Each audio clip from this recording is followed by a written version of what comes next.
오늘 우리가 함께 나눠볼 이야기는요, 바로 거룩이라는 단어입니다. 그런데 조금 다른 각도에서 볼 거예요. 바로 마음에서 시작되는 거룩에 대해서 말이죠. 우리 다들 이런 생각 한 번쯤 해보지 않나요? 나는 뭐 큰 죄는 안 지었으니까 이만하면 괜찮은 거 아니야? 그런데요, 예수님은 바로 그 생각, 그 기준점 자체에 잠깐만요 하고 브레이크를 거십니다. 과연 그 기준이 맞는 걸까요? 그래서 이 질문에 대한 답을 찾아가기 위해서 오늘 우리가 5가지 단계를 쭉 따라가 볼 거예요. 겉모습 너머의 기준부터 시작해서 죄가 어디서 오는지, 또 언약의 무게나 어떤 건지, 그리고 마지막으로 은혜를 통한 해답까지 같이 한번 가보시죠. 자, 첫 번째는 바로 시선의 전환입니다. 이게 무슨 말이냐면요, 우리는 보통 눈에 보이는 행동, 겉으로 드러나는 걸로 스스로를 판단하잖아요. 나 오늘 이거 잘했어, 저거 잘못했어, 이런 식으로요. 근데 예수님은 그보다 훨씬 더 깊은 곳, 우리 눈에는 보이지 않는 바로 그 마음을 들여다 보신다는 겁니다. 여기서 진짜 중요한 포인트가 하나 있어요. 예수님이 율법을 이거 다 틀렸어, 없애버려, 이렇게 하러 오신 게 절대 아니라는 거예요.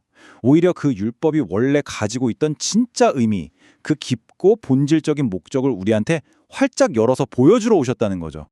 그럼 이제 구체적으로 한번 들어가 볼까요? 이 마음의 원리가 어떻게 적용되는지 예수님이 드신 첫 번째 예를 통해서 살펴보겠습니다. 바로 간음에 대한 이야기예요.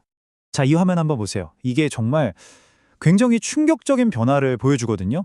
기존의 기준은 뭐였죠? 간음하지 말라. 아주 명확한 행위에 대한 금지였어요. 그런데 예수님의 기준은요, 완전히 차원이 다릅니다.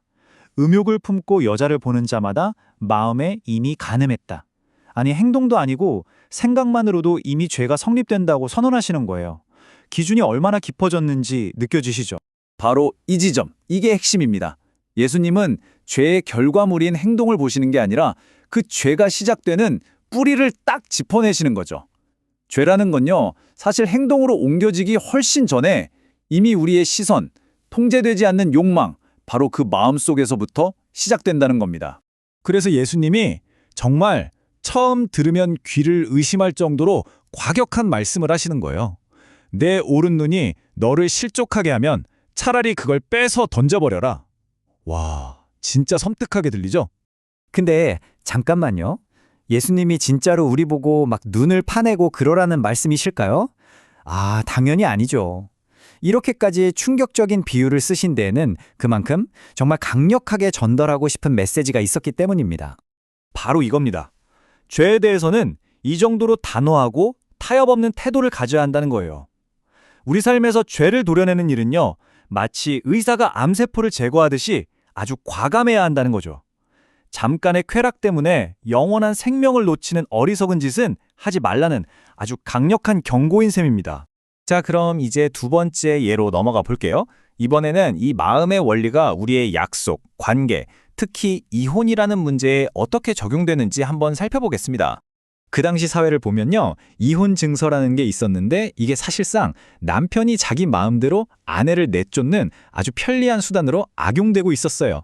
원래는 여성을 보호하려는 취지였을 텐데 자기 욕망을 정당화하는 도구가 된 거죠.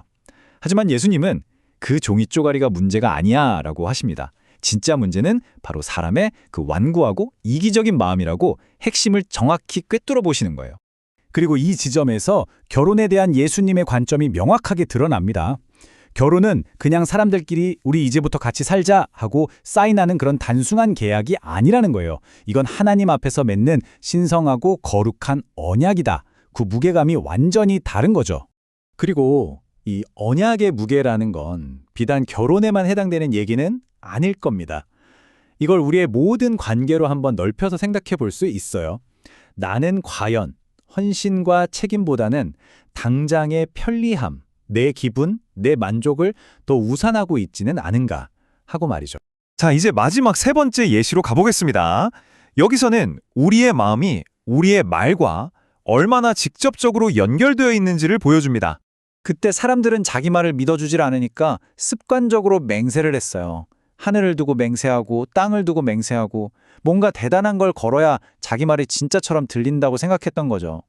그런데 예수님의 명령은요, 너무나도 단순하고 급진적입니다.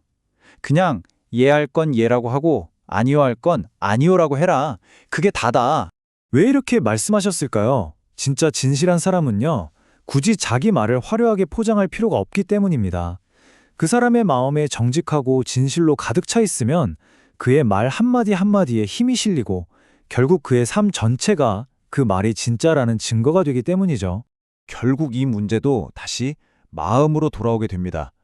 만약 내 말이 자꾸 흔들리고 덧붙여야 하고 뭔가 맹세까지 해야 한다면 그건 어쩌면 하나님 앞에서 내 마음이 온전히 정직하지 못하다는 하나의 신호일지도 모른다는 거죠.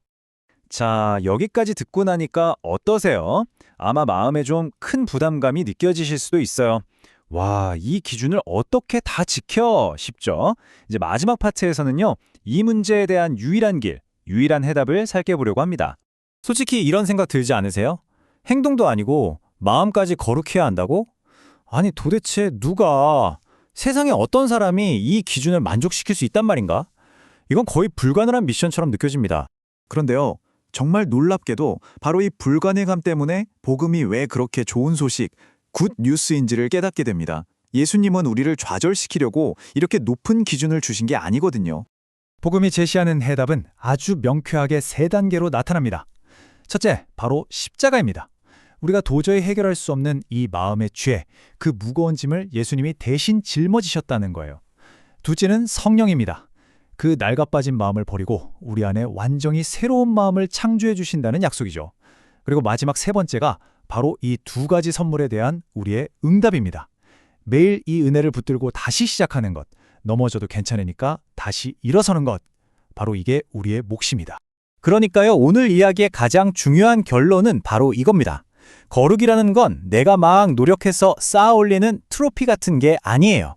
이건 오직 그리스도 안에서 우리에게 선물처럼 주어지는 은혜의 열매라는 사실입니다. 오늘 내용을 마무리하면서 마지막으로 이 질문을 한번 던져보고 싶습니다. 어쩌면 진짜 거룩으로 나아가는 첫걸음은 이를 악물고 더 열심히 노력하는 게 아니라 오히려 나의 이 불가능함을 솔직하게 인정하고 그분의 은혜 앞에 더 깊이 온전히 항복하는 것에서부터 시작되는 게 아닐까요?